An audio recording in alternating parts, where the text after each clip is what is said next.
Bom, novamente, boa noite a todos. Nós vamos iniciar a live do professor Juracy,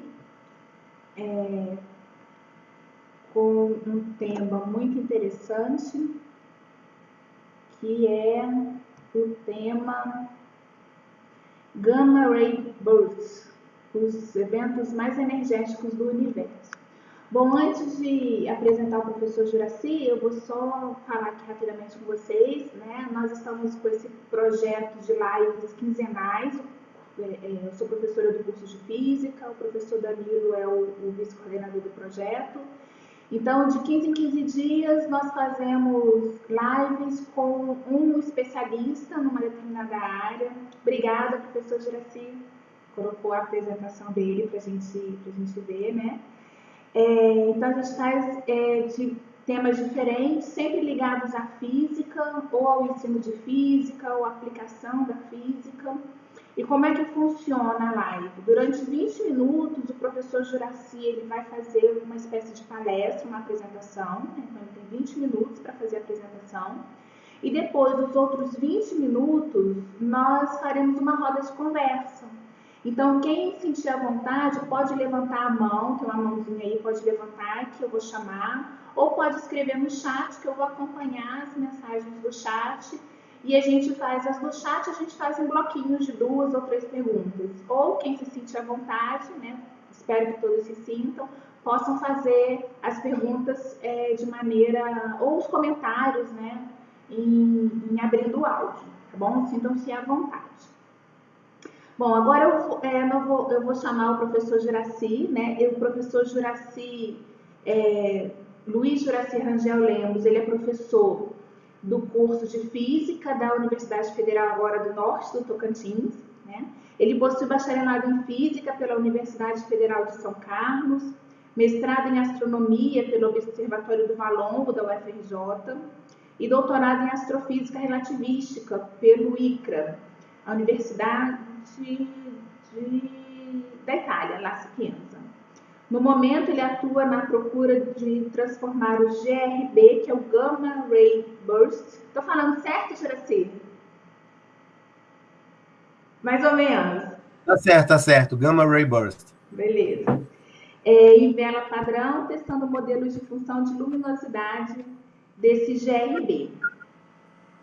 Ele, além de ser professor do curso de licenciatura em Física da Universidade Federal do Norte do Tocantins, agora, né, no campus Araguaína, ele também é professor permanente do programa de pós-graduação em Ensino de Física, né, o Mestrado Nacional Profissional em Ensino de Física. Professor Juracy, é um prazer tê-lo conosco e é um prazer ouvir um pouquinho e aprender mais um pouquinho sobre a sua área. Esteja à vontade, você tem 20 minutos para fazer a sua apresentação. Obrigado. Eu vou ter que apresentar novamente aqui.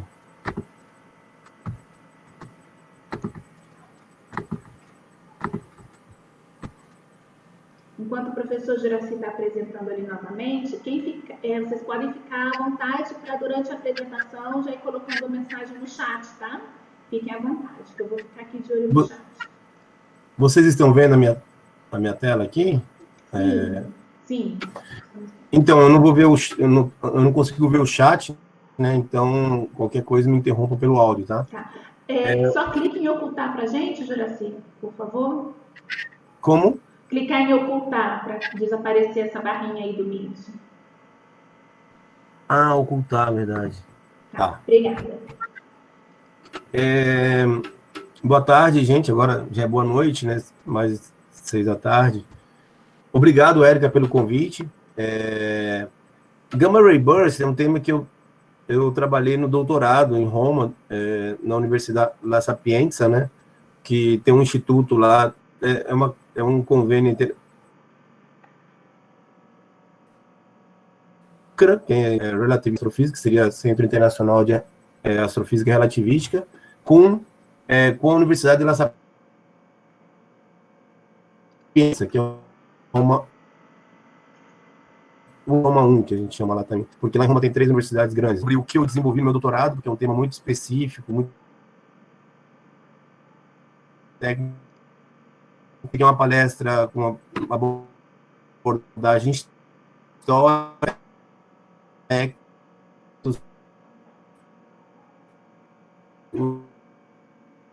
mais conhecidos, curto e longo. Tem mais um, que seria o ultra longo, mas ainda é uma teoria, ainda não é bem estabelecido. Já o curto e o longo são mais estudados e tem mais informações.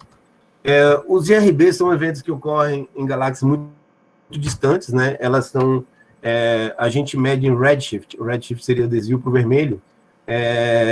Depois eu vou abordar sobre o desvio para o vermelho um pouco, mas são galáxias que estão a mais de 1, 2, 3 bilhões de anos-luz da gente, ou seja, a luz deles demora 2, 3 bilhões de anos para chegar até a gente. Ou seja, quando a gente observa um evento desse, na realidade esse evento ocorreu bilhões de anos atrás, e só agora a luz dele está chegando na gente, né? Os GRBs vêm de todas as direções, né? Inicialmente, a gente não sabia se era um evento dentro do nosso sistema solar, ou era um evento galáctico, ou era um evento extragaláctico, né? Fora da galáxia. Aí depois, em 1990, a gente descobriu que é fora da galáxia. A duração mais curta de GRB é 10 elevado a menos 2 segundos, né? Seria 1/100º de segundo. Então, é um lapso muito rápido, mas muito energético, né? Mas é o mais curto que a gente observou até o momento. E o mais longo que a gente observou teve duração de horas. Os Gamma Ray Bursts são eventos que emitem mais de 90% da energia em raio gama. Raio gama, eu vou ver se eu falo um pouco aqui sobre o raio gama, porque o aluno de graduação de física dos primeiros períodos, ele não sabe o que é, pelo menos eu acho que não viu ainda raio gama, porque raio gama a gente vê em física moderna, talvez alguma coisa em física 4, né? Então é um conteúdo que basicamente a parte mais energética do espectro eletromagnético. Lembre que a gente tem menos energético, seria rádio, radar, micro-ondas, depois vem infravermelho, que é mais energético um pouco, depois vem o visível, que é a frequência que o nosso olho detecta, e depois vem ultravioleta, raio-x e raio gama. Então, o raio gama é o mais energético. Primeiro ocorre um flash apenas em raios gama, e em seguida vem um afterglow. Isso aí eu vou detalhar mais na frente. O afterglow, uma emissão longa em várias frequências, né? Que emite também raio-x, ultravioleta, visível, infravermelho, micro-ondas e rádio. Mas o primeiro flash é muito forte em gama. Tem duas classes de GRBs, né? O curto, GRB curto, o Gamma Ray Burst curto, ele é o short em inglês, né? Até 2 segundos, todos os GRBs até 2 segundos de duração são classificados como curtos, e todos os GRB acima de 2 segundos são classificados como longos. Acredito que os GRBs longos estejam associados a hipernovas e supernovas, né? E já o GRB curto a quilonova. Vou falar mais adiante, mas por exemplo, o longo é associado a uma hipernova ou supernova, seriam explosões de estrelas muito grandes, de estrelas acima de massas solares. Eu acredito que acima de 40 massas solares. É uma classificação mais recente para diferenciar da supernova. E supernova, esse nome é um pouco estranho. Como assim supernova? Porque supernova é a explosão de uma estrela, né?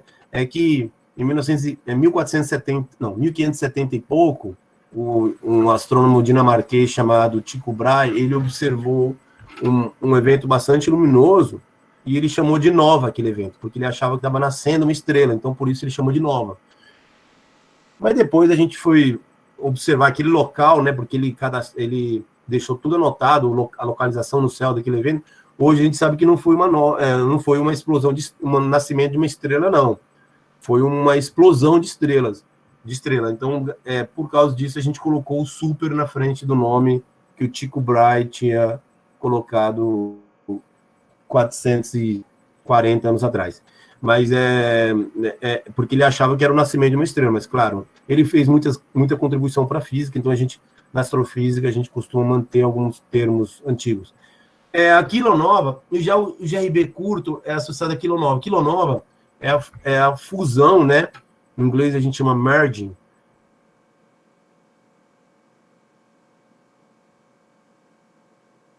Seria a fusão de dois objetos compactos. Seria o buraco negro. Ou estrela de buraco negro ou buraco negro. É o evento que produz a nova. O GRB curto, né? Curto.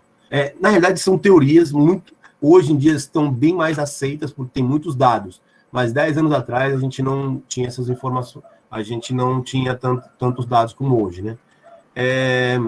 Aqui temos o evento de uma nova. Uma nova, na realidade, é aquele evento que eu falei que o Tycho Brahe ele observou em 1573, eu acho.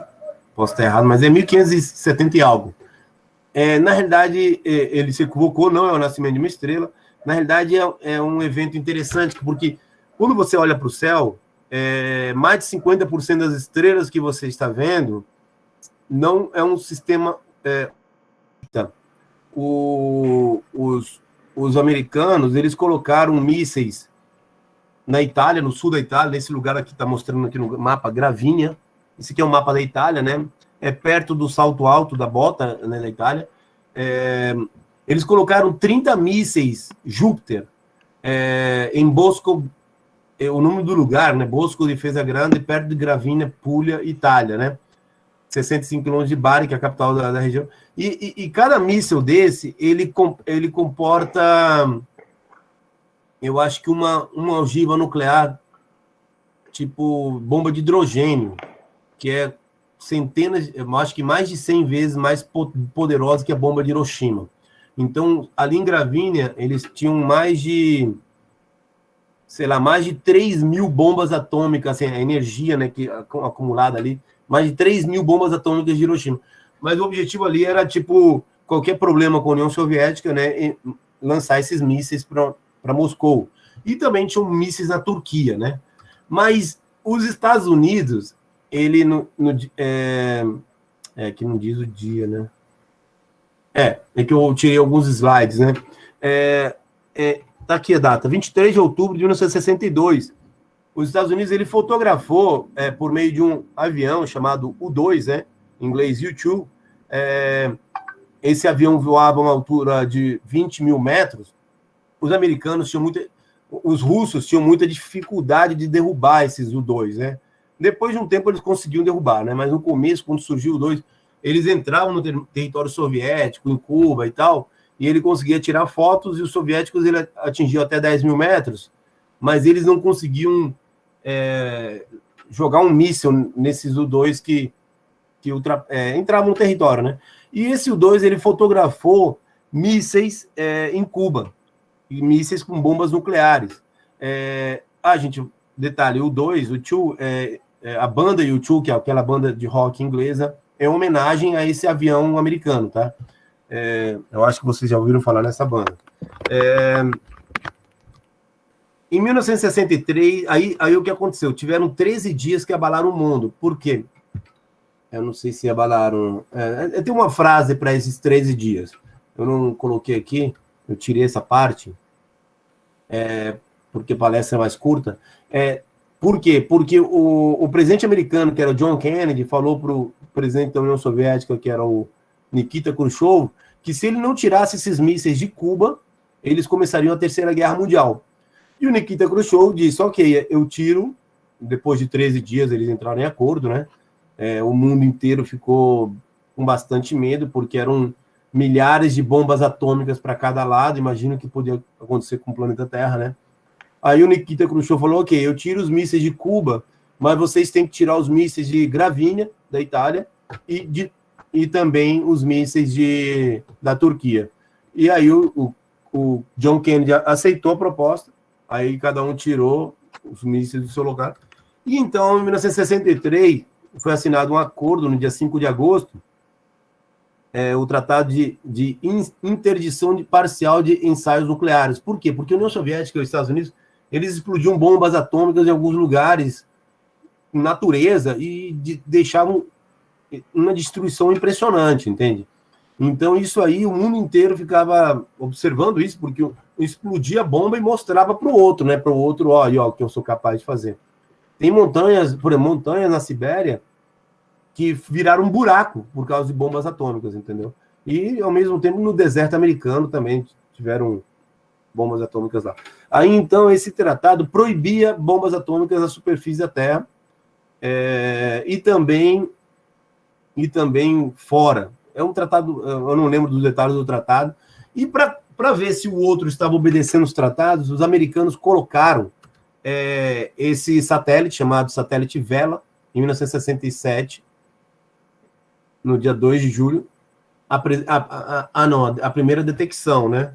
Mas eu acho que eles colocaram em 64 esse Vela aqui, ou 65. É um detector de raios gamas. E o objetivo era ver se os soviéticos estavam obedecendo o tratado. Mas em vez dos americanos observarem bombas atômicas soviéticas, eles observaram esses eventos de raios gama, que até então nunca tinham sido observados. É um satélite que fica orbitando a Terra. E esses eventos, mas eles esconderam as informações, porque isso aí é tudo militar, né? Mas aí em 1900, eu tirei essas informações. Mas tudo bem, em 1973 eles viram que esses dados não eram comprometedores e divulgaram um artigo dizendo, a gente observou aqui 16 eventos desse tipo e pronto, ali começou a física do gamma ray burst, assim, pelo menos ao mundo conhecer em 73, né? Eu não sei se os soviéticos detectaram raios gamas, eu preciso dar uma olhada, mas é certeza que os americanos detectaram esses eventos de raios gamas, né? Aí, então, de 73 a 92, o avanço foi muito pequeno, mas em 92, os americanos lançaram esse telescópio aqui, Compton, com 4 detectores, que o Compton está aqui do lado direito, né? E os detectores estão do lado esquerdo, o BATS é o mais importante para a GRB. E esse detector, ele detectou mais de 2.000 GRBs. Aqui tá, 2.700 GRBs. Mas para limpar os dados, tem muitos eventos no céu que sujam, não, né? Que interferem, que podem enganar. Por exemplo, isso aqui é tudo evento que não... aqui, por exemplo, esses eventos aqui, nessa curva aqui, são solares. Esses eventos na direita são de um pulsar, que chama Nova Persei. Esses eventos da esquerda são um buraco negro, que é um microquasar, que fica na constelação de Cygnus. São eventos que tem que filtrar, porque quando o detector, ele detecta tudo que é raio gama, e você tem que separar os dados. Então, você separa, claro que isso aqui é estudado por outros astrofísicos, né? Porque o astrofísico que estuda estrela de nêutrons não é o mesmo, às vezes mas é difícil. Normalmente não é o mesmo que estuda GRB e que estuda buracos negros, por exemplo. E isso aqui são outros tipos de eventos, que são eventos atmosféricos, que foram tirados também. Então, filtrando, eles obtiveram 2.700 GRBs em um período de 9 anos. E notaram, aqui acharam duas, concluíram. Deixa eu ver como está meu tempo. Já está acabando, né? Deixa eu acelerar aqui. Detectaram, aqui são os dois tipos de GRB, o longo e o curto, né? Aqui o curto vai até 2 segundos, o longo vai... E aqui são números de GRBs detectados, ou seja, a gente observa muito mais longo que curto, porque é mais energético também. Os shorts, eles... eu posso colocar um vídeo aqui, eu não sei, eu vou falar mais rápido para ir concluindo. Então, as ondas gravitacionais, a kilonova, que é o short GRB, é a fusão de duas estrelas compactas, que, no caso, a estrela de nêutron do buraco negro, aqui elas vão girando uma em torno da outra, aí se fundem, aí produz um objeto compacto só, que deve ser um buraco negro, né? E essa energia liberada nessa fusão é a energia liberada que a gente detecta como short gamma ray burst. Essa tem gente que não acredita nessa teoria, mas eu acho que mais de 90% da comunidade acredita, porque tem muitos dados mostrando isso. Muitos não, são poucos dados, na realidade, mas são muito precisos. Um vídeo sobre kilonova, não sei se tem tempo para mostrar, gente. Professor Juraci, o vídeo tem quanto tempo? É bem curto. Mostra pra gente. A gente escolhe aqui os 5 minutinhos. Deixa eu ver aqui.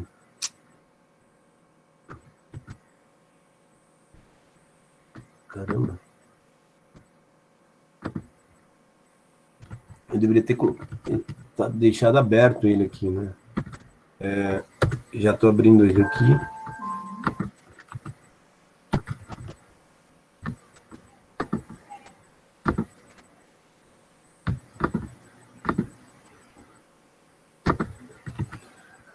Aqui, quilonova. Então, esse é o vídeo, ó. Aqui seriam, podem ser duas estrelas de nêutrons, uma orbitando em torno da outra. O campo a gente consegue ver as ondas gravitacionais emitidas aqui, né? Porque as duas deformam o espaço e elas duas girando, elas fazem essas ondas aí. E elas aí tem a fusão, e essa fusão produz o Gamma Ray Burst Short, né? Short Gamma Ray Burst, que é o GRB curto. É só isso mesmo. Aí temos um buraco negro. Se fosse um buraco negro, a imagem é um pouco diferente, né? Aí, então, esse aqui é o vídeo. Essa observação, gente, foi o seguinte: esse evento ocorreu a 1,7 bilhão de anos-luz de nós, na constelação de Virgo, né, que é Virgem. É que eu gosto... mas a constelação de Virgem vem dos sumérios, de uma deusa suméria chamada Shala, né? Deusa da agricultura. E as coordenadas estão aqui, eu não vou detalhar, porque eu não tenho tempo para isso. E aqui seria a constelação de Virgem, para vocês terem uma ideia, mais ou menos, aqui no centro aqui da carta celeste. A teoria do Afterglow, eu vou tentar falar rapidamente dessa teoria. É uma teoria que tenta explicar o Gamma Ray Burst. Ela foi desenvolvida por um físico polonês chamado Padzinski. Ele publicou em 93 essa teoria. Ele já faleceu, um grande astrofísico. Ele trabalhou em Princeton, né, nos Estados Unidos, mas antes trabalhava na Polônia, né? E essa teoria diz o seguinte, que o buraco negro, ele produz devido ao seu campo elétrico muito forte, ele transforma a energia do campo elétrico em partículas. Ele polariza o vácuo, e é um tema mais complexo, porque vem da teoria quântica de campos, que é uma teoria física bastante complexa, mas imagina que o campo elétrico produz partículas, a energia dele se transforma em partículas, e essas partículas começam a viajar, essas partículas são elétrons e pósitrons, que é o antielétron, atinge uma região de nuvens, e ela colide com essas regiões de nuvens, e produz o Gamma Ray Burst longo. Essa é a teoria mais aceita, que é a teoria do Padzinski, que chama a teoria Fireball Model, na verdade, a teoria da bola de fogo, né? E em 97 a gente detectou o primeiro GRB, a posição exata dele. Foram dois telescópios, o telescópio William Herschel, que fica nas Ilhas Canárias, que é uma ilha no meio do Atlântico, perto da África, é uma ilha africana, né? Mas é território espanhol. É um telescópio com 4,2 metros de diâmetro. Ele detectou a parte visível do GRB 20 horas depois. E aí a gente conseguiu identificar a galáxia hospedeira. Por quê? Porque o GRB fica dentro de uma galáxia. E quando a gente detecta a galáxia hospedeira, a gente tem muitas informações da galáxia e consegue medir a distância. Aqui é uma foto do telescópio William Herschel, fica numa montanha lá das Ilhas Canárias, e aqui do telescópio alemão e italiano Beppo-Sachs. Beppo em homenagem a Giuseppe Occhialini. Occhialini é muito importante para o Brasil, porque ele veio nos anos 40 ensinar física para a elite da física brasileira, que era um estudante de física. Então ele morou aqui, ó, não sei se 6 ou 8 anos, e os italianos resolveram homenageá-lo, porque ele é muito importante para a Itália também, né? E Sachs é alemão. Aqui também, aqui fala sobre o desvio para o vermelho, mas aqui também, para detectar a posição desses objetos, a gente usou a física, dados da física eu acho que é física americana, chamada Henrietta Leavitt, ela, em 1920, ela desenvolveu uma teoria muito importante para medir distância de objetos de estrelas variáveis. E aqui o Hubble, que é um astrônomo famoso dos Estados Unidos. Eu acho que eu vou parar por aqui, porque tem mais informações, mas são informações, eu acho que repetindo mais ou menos as informações que eu falei com mais detalhes, né? Porque já estourou o tempo bastante. Vamos para as perguntas? Obrigada, professor Juraci. É que esse é um tema tão interessante que dá vontade de a gente ficar mais, né? Mas aí tem a aula agora às 7 horas, então a gente precisa ter o horário, né? Muito interessante o vídeo. Bom, alguém gostaria de fazer uma pergunta ou alguma pergunta ou algum comentário, fazendo inscrição ou querem fazer via chat?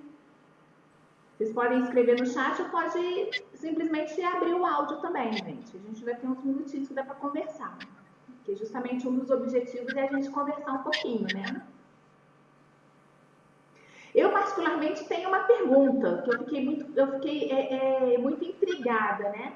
Quando coloca essa questão dessas teorias, professor Juraci, que não tem muitos dados. Então, são teorias matemáticas que elas vêm a partir de demonstrações da física, de geometria. Como é que funciona o nascimento assim, dessas teorias, já que não tem uma quantidade de dados suficiente para comprovar essa é certa, essa não é? Então, uma é mais aceita, outra é menos aceita. De onde vêm essas teorias? Então, é que na astrofísica tem muitos e muitos dados. É impressionante. A quantidade de dados que a gente tem graças a novos detectores é incrível. Mas os teóricos não conseguem acompanhar os dados. Tipo, por exemplo, o experimental, o astrônomo, o astrofísico que produz os dados, ele produz, o teórico ele tenta explicar, mas não consegue, boa parte. Por exemplo, a teoria do Fireball Model é a teoria mais aceita, mas muita gente não aceita, porque não consegue explicar muitos dados, entende? Tem outras teorias? Tem, mas explica menos que o Fireball Model, por exemplo. Então magnetários, a mesma coisa, tem muitos dados de estrelas de nêutrons, eu acho. Claro que não é fácil. É que a estrela de nêutrons é muito pequena, né? Mas eu acho que tem dados de raio-x, bastante, radar. Mas, claro, por um lado, a gente tem muita informação de radiação eletromagnética. Mas se a gente tivesse ondas gravitacionais, muitos dados de ondas gravitacionais, muitos dados de neutrinos, enriqueceria muito as informações sobre o objeto astronômico. Mas os neutrinos a gente consegue detectar muito pouco, e onda gravitacional a gente detectou a primeira vez 3 anos atrás. Então é irrisório o que a gente detecta. Espero que daqui a 50 anos a gente detecte muito neutrino e muita onda gravitacional, porque aí vai enriquecer o número de informações daquele objeto astronômico. Mas o teórico, ele tenta, né, explicar os dados, mas teoria, assim, perfeita, que explica perfeitamente, não tem. Então, é isso. Dados a gente tem demais, mas teoria que explique perfeitamente os dados a gente não tem. Obrigada, professor. Muito interessante. Aqui a gente tem um pedido no chat, né? Para você falar um pouquinho da sua pesquisa de doutorado e sobre o que esse tipo de pesquisa pode trazer de informações importantes para a astrofísica. É uma pergunta bem legal da professora Chase, né? Os tipos de... as informações que podem trazer de importante. Minha pesquisa de doutorado foi sobre... eu fiz uma abordagem estatística sobre dados observacionais, e essa abordagem estatística sobre Gamma Ray Bursts, claro, e essa abordagem estatística tinha o objetivo de tentar extrair informações físicas dos GRBs, né? Aí, então, a gente tenta produzir informações sobre a luminosidade, sobre o redshift, e algumas informações que podem vir a transformar o GRB numa vela padrão. Vela padrão é o seguinte... por exemplo, duas velas padrões famosas é a Cefeida, que eu não consegui falar direito, que é a Leavitt, que é aquela astrofísica americana fez um excelente trabalho. É que a cefeida, ela tem uma oscilação no seu volume, e essa oscilação é muito idêntica para todas aquelas cefeidas do tipo 1, por exemplo. Então, se você sabe a distância de uma, você consegue descobrir a distância de qualquer cefeida, por causa que a luminosidade delas é idêntica, né? Então, você tem um fluxo de luminosidade do detector nosso, e a partir desse fluxo você consegue identificar aquela cefeida a tal distância. E também a supernova do tipo 1A, que é um tipo de... Porque existem 4 tipos de supernova, né? E uma delas é essa 1A. É uma anã branca, que ela canibaliza a matéria de uma gigante e ela explode. É parecido ao evento lá da nova, mas a nova, ela não... Mas quando ela explode, ela vira uma estrela de nêutrons, a supernova tipo 1A. E a nova não, ela não vira uma estrela de nêutrons, ela se torna, ela continua anã branca, mas a única diferença é que ela começou suas reações nucleares, né? Aí, então, sobre o meu doutorado é isso, é uma abordagem estatística sobre dados, tentando extrair informações físicas via abordagem estatística. A gente tem uma pergunta aqui do JS Silva. Ele primeiro faz um comentário, né? Manda um abraço para você, Juraci, um abraço na distância. Ele disse que uma vez ele escutou sobre a descoberta do satélite das observações de raios gama. A dúvida que ele ficou foi se o satélite estava vigiando a Terra. Em que momento observou para o céu e detectou os raios gama? Você sabe como isso aconteceu?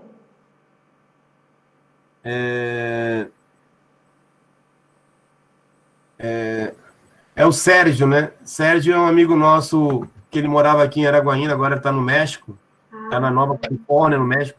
Ele é mexicano, mas ele casou com uma araguainense, então ele é astrofísico, ele é astrônomo, né? A pesquisa dele é super interessante. Eu não prestei atenção na tua pergunta, na pergunta dele, porque eu estava procurando quem que é. Desculpa, repete. Repito. Ele perguntou se o satélite estava vigiando a Terra, em que momento ele observou e detectou os raios gamas no céu, se você sabe como isso aconteceu. Não, esses detalhes a gente não sabe, né? Porque eram satélites militares americanos, estadunidenses, e eles tinham o objetivo de ver se os soviéticos estavam obedecendo o tratado, porque não podia mais explodir bombas atômicas na superfície. Então, se o satélite está passando por cima da União Soviética, e a União Soviética tem uma explosão nuclear, a radiação gama chega no satélite, né? E o satélite identifica. E a bomba nuclear tem uma assinatura em raios gamas, então sabe identificar perfeitamente quando é uma bomba nuclear, né? E no caso dos raios gamas, vocês viram o detector, deixa eu ver aqui. O Vela, né? Aqui. Ele detecta para baixo e para cima, tá vendo? Detecta aqui embaixo, ou seja, tudo que vem da Terra, e detecta aqui em cima também, tudo que vem do espaço, né, sideral. Aí, então, em vez de detectar da Terra, detectou vindo do espaço sideral, né? E, claro, a assinatura era diferente de uma bomba atômica, então eles guardaram aqueles dados e depois juntaram várias GRBs e disseram, esses dados aqui a gente não conhece, e publicou o artigo. Aí o mundo ficou sabendo desses eventos. Foram 16, eu acho. Entre 67 e 72, eles detectaram 16 GRBs, eu acho. Aí o mundo ficou sabendo. A gente tem uma outra pergunta do Capergiani. Se os dados sobre GRBs podem mudar muito com o telescópio James Webb. Se os dados de GRBs podem melhorar? Mudar muito com o telescópio James Webb. James Webb. James Webb, eu já ouvi falar desse detector, mas eu não lembro de que se é do visível. É do visível? Ele é um telescópio gigante que está na Terra? Eu eu estou desatualizado sobre isso. É que depende. Se ele é um telescópio do visível, ele pode contribuir, porque até esses telescópios de 4 metros contribuem, imagina um de 10, 12, 15 metros. Claro, o maior que existe, eu acho que é de 10 metros. Mas tem uns aí que estão em construção, que são gigantescos, são muito maiores. E a ideia é o seguinte, o Gamma Ray Burst, ele é muito... Juraci, o Silva Cabreira, ele fez uma contribuição aqui. Ele falou que esse telescópio vai ser... será lançado próximo ano. É substituto do Hubble. Substituto do Hubble. Então, é que o Hubble é espetacular, né? A contribuição dele é impressionante. Ele já está há 30 anos no espaço, 31 anos, e uma geração melhor que ele, vai ser impressionante a contribuição. E o Hubble não é tão grande, ele tem um diâmetro de 2 metros e 60 centímetros. Mas como ele está no espaço, então ali é muito mais limpo a radiação que ele detecta, né? Já que não, a gente tem o filtro, a atmosfera funciona como um filtro, acaba prejudicando, né? Mas, com certeza, apesar que o Hubble... eu não sei se o Hubble detectou muitos GRBs, não, mas... Porque eu acho que a virada dele não é rápida, entendeu? Eu acho que talvez ele não contribua muito. Sabe por quê? Porque é o seguinte, quando você detecta um Gamma Ray Burst, avisa os telescópios do planeta Terra, direciona o telescópio para essa direção. Então, rapidamente direciona, né? Então eles conseguem detectar. O James Webb pode ser que tenha uma tecnologia que direcione rapidamente. O Hubble não sei se tinha, não. Se tem, né? Porque ele existe ainda, né? Mas é isso. Pode sim que contribua, sim. Tem uma nova tecnologia, né? Como diz o Cartesiani, novidades podem aparecer. É verdade. Mas alguém gostaria de fazer alguma pergunta ou um comentário? Quer levantar a mãozinha? Fiquem à vontade. O Sérgio quer falar alguma coisa do James Webb aí? Quer falar, Sérgio? Fique à vontade. A gente ainda tem uns minutinhos. Boa noite a todos. Mais do que o James Webb, vou contribuir do mesmo tema que está falando o Juraci. Aqui na Ensenada, na Baixa Califórnia, tem um Observatório Astronômico Nacional do São Pedro Mártir e tem 2 telescópios. Um deles, mais que um telescópio, são 6 telescópios de 20 centímetros, todos apontados na mesma direção, e justamente está dedicado para seguir aquelas contrapartes dos raios gama que o Juraci falou.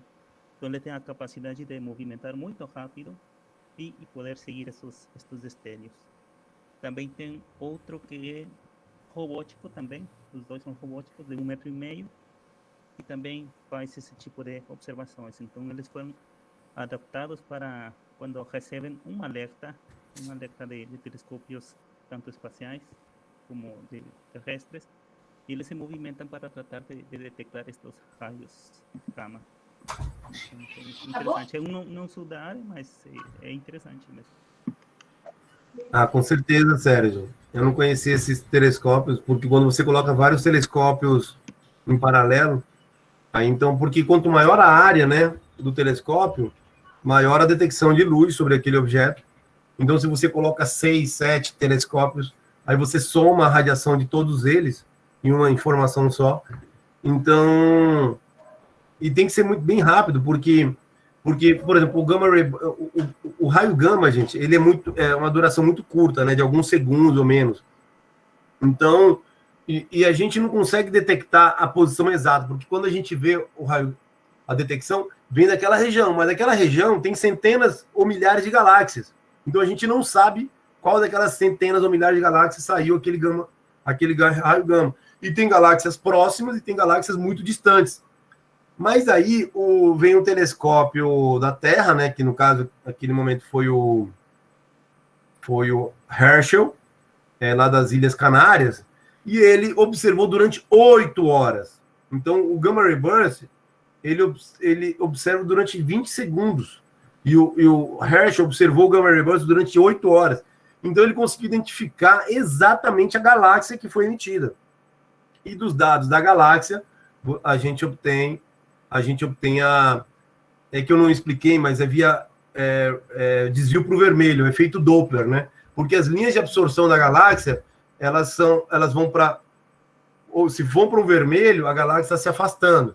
Se vão para o azul, a galáxia está se aproximando. Mas, claro, a maioria é quase... eu acho que já tem poucas galáxias que estão se aproximando da gente, né? Quase todas estão se afastando. E aí consegue detectar pelo desvio para o vermelho a distância, né? Então, e a distância são bilhões e bilhões de anos-luz. Então, esses telescópios da Terra são fundamentais para dizer, foi nessa galáxia que foi emitido o Gamma Ray Burst, e, consequentemente, a distância é essa, e já só o raio gama não consegue detectar, porque é muito curto, 20 segundos, você não consegue... você sabe a direção, mas você não sabe a direção exata. Ali tem centenas ou milhares de galáxias. Tá certo. Professor Juraci, muito obrigada pela explanação, pelas respostas, também pela conversa. Nossa conversa hoje foi breve, passa tão rápido, né, quando o assunto é gostoso. A gente já vai caminhar para terminar, porque as aulas vão começar daqui a 7 minutos, né? Mas antes de terminar, eu só quero dar um recadinho para vocês que estão conosco. Se inscrevam no canal do Instagram, porque lá a gente sempre coloca as informações, né? Por exemplo, a live do professor Juraci está lá no canal, física.araguaína, @física.araguaína, e se inscreva no canal do YouTube, Física Araguaína, tá? Porque a gente faz transmissão por lá também. Professor Juraci, muito obrigada por ter aceito, né, participar conosco. A gente precisa marcar uma outra live para você acabar, né? Falar um pouco mais, aí falar a questão da parte da aproximação das galáxias, do afastamento, achei muito interessante. Eu vou cobrar depois uma outra live para você, tá bom? Um prazer. Tá certo. Então, esperem que o professor Juraci vai voltar aqui com a gente, tá certo? Muito obrigada pela participação de todos, boa noite, tenham uma boa aula, porque aqui tem vários alunos. Eu sei que vocês vão para a aula agora. E na próxima, a gente vai estar junto aqui, daqui a 15 dias. Tá bom? A próxima é daqui a 15 dias e vai ser com a professora Cláudia. Ela vai falar sobre o ensino de física. Deixa eu ver aqui e eu falo para vocês qual é o tema. Para vocês já ficarem curiosos para assistir. Reflexões sobre a BNCC e o ensino de astronomia e a formação de professores, também relacionado com a astronomia. Tá bom? Então, até daqui. Eu queria agradecer a presença de todos, em especial do meu pai, que está aqui. Que legal! O pai é físico também, mas ele é aposentado. Deixa eu ver se ele está aqui ainda, mas ele estava. O nome dele é Juraci? Juraci José Lemos, está ali ele, meu pai. Eu vi. Olá, Juraci! Que prazer ter o senhor conosco aqui. Legal. Aí, obrigado, gente. A gente que agradece. A gente aqui do curso, da física, que agradece. É muito bom. Vamos ver, de repente, seu pai faz uma aqui pra gente. Ele é físico também, né? Aí. Ele foi professor do Cefet do Paraná, né? Então, ele trabalhou também em universidade, mas não sei, a gente poderia conversar. Poderia. De repente. Físico, trabalhou no Cefet, né? Essa interlocução da física no ensino médio técnico me parece que é muito interessante. Eu acho que vai ser bem legal se ele fizer uma live nessa linha aí. Vai ser bom para os nossos alunos, né? E até para os professores aqui da região, essa articulação entre a física com o ensino técnico. Outra pessoa que pode convidar também é o próprio Sérgio Cabreira, ele é excelente. Tá convidado, vamos só organizar, depois você me passa o contato dele. Sim. Tá certo. Gente, muito legal, obrigada. Quer falar mais alguma coisa, Juraci? Não, só isso. Obrigado, queria agradecer a presença de todo mundo. Obrigado. Então, nós vamos por finalizada agora a nossa live e eu agradeço muitíssimo, tanto o professor Juraci, né, que se dispôs a fazer, foi muito legal, como vocês que estão aqui presentes, foi muito bom ter vocês aqui conosco, certo? Tchau e até a próxima. Tchau, até a Boa próxima. noite. Boa Obrigado. noite. Boa noite.